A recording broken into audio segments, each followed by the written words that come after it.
आज का टॉपिक से ग्रोथ एंड जीडीपी। ठीक, तो ग्रोथ और जीडीपी जो है दोनों ही आपस में एक इंटरलिंक टर्म्स है और एक मैक्रो इकोनॉमिक्स का कॉन्सेप्ट है। तो ग्रोथ रेट का मतलब हो गया कि जीडीपी कितने रेट से इंक्रीज हो रही है। तो इससे सीधे सीधे मालूम चल रहा है कि जो ग्रोथ रेट और जीडीपी जो आपस में एक इंटरलिंक्ड किया गया हुआ है। तो मोस्ट इकोनॉमीज जो है ग्रो हुआ है बहुत ही फ्यू परसेंटेज से और एक लॉन्ग पीरियड टाइम में। यूएस का अगर रियल जीडीपी अगर हम लोग देखें जो ग्रो हुआ है ओनली 3.1% पर ईयर, जो 1960 से लेकर 2012 तक।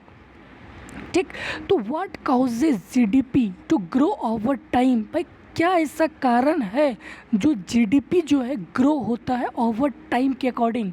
तो फर्स्ट रीज़न अगर हम लोग देखें कि जीडीपी का चेंज होना, पहला कारण अगर हम लोग देखें कि available amount of resources in the economy changes, कि उस कंट्री में जो है कितने अवेलेबल अमाउंट ऑफ रिसोर्सेज जो है वो चेंजेस हुए हैं।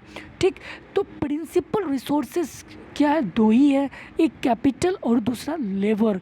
तो capital force consisting of people either working for looking for works grow over time and thus produce one source of increased productions। इसका मतलब हो गया कि किसी भी इकोनॉमी पे अगर labour force time to time increment होती है तो उनके प्रोडक्शंस भी क्या होगा, इंक्रीमेंट होगा। और प्रोडक्शन जब इंक्रीमेंट होगा तो जीडीपी भी क्या होगा, इंक्रीमेंट होगा, क्योंकि जीडीपी का मतलब ही है प्रोडक्शन।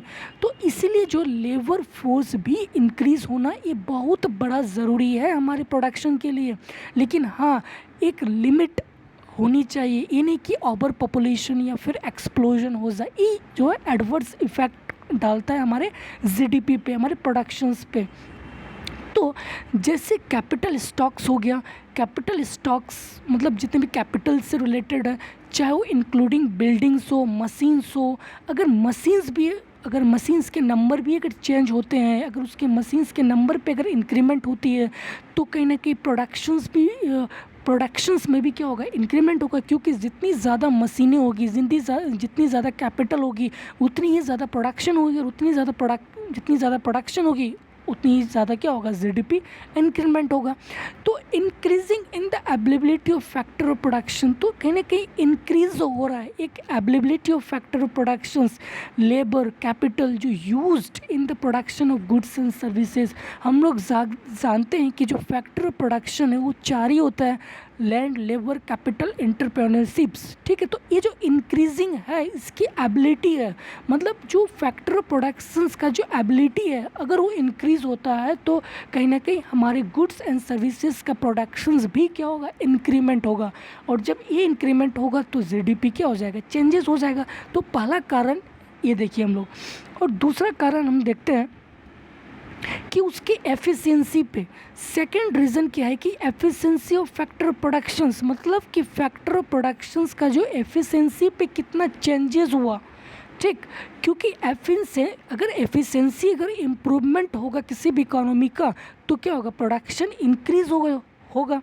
तो ओवर टाइम अगर हम लोग देखें, the same factor production can produce more output. अगर अच्छी एफिशिएंसी होगी लेबर की, कैपिटल की, तो प्रोडक्शन क्या हो जाएगा, अच्छा हो जाएगा। और प्रोडक्शन इंक्रीमेंट होगी तो जीडीपी भी क्या हो जाएगा, चेंजेस हो जाएगा। तो दूसरा कारण हम देखें, अगर हम दो कंट्री को कंपेयर करें, ब्राज़ील और जिम्बाब्वे, तो ब्राज़ील जो है बहुत ही वेरी रैपिडली ग्रो किया है जिम्बाब्वे के मुकाबले। जिम्बाब्वे क्यों नहीं किया है, क्योंकि जिम्बाब्वे का जो पर कैपिटा इनकम वो लोअर था 2010 में और 1965 में भी, और ब्राज़ील का जो है जिम्बाब्वे के डबल था। यहाँ पे एक चार्ट दिया हुआ है, ठीक है, और यहाँ पे ग्रोथ रेट दिया हुआ है कि पर ईयर जो कितना ग्रोथ किया गया हुआ है। यहाँ पे अर्जेंटीना का देखिए 1.6 रेट से ग्रो किया, ब्राज़ील 2.4, चाइना 7.4, सबसे ज़्यादा चाइना, इंडिया 3.3, जापान 3.1 और जिम्बाब्वे यहाँ पे 0.1 सबसे कम दिया हुआ है। ठीक, तो हम लोग यहाँ पे समझे कि ग्रोथ और जीडीपी का इंटरलिंक टर्म्स, मतलब कि ग्रोथ और जीडीपी जो है आपस में इंटरलिंक्ड किया गया हुआ है। ठीक है, थैंक यू वेरी मच।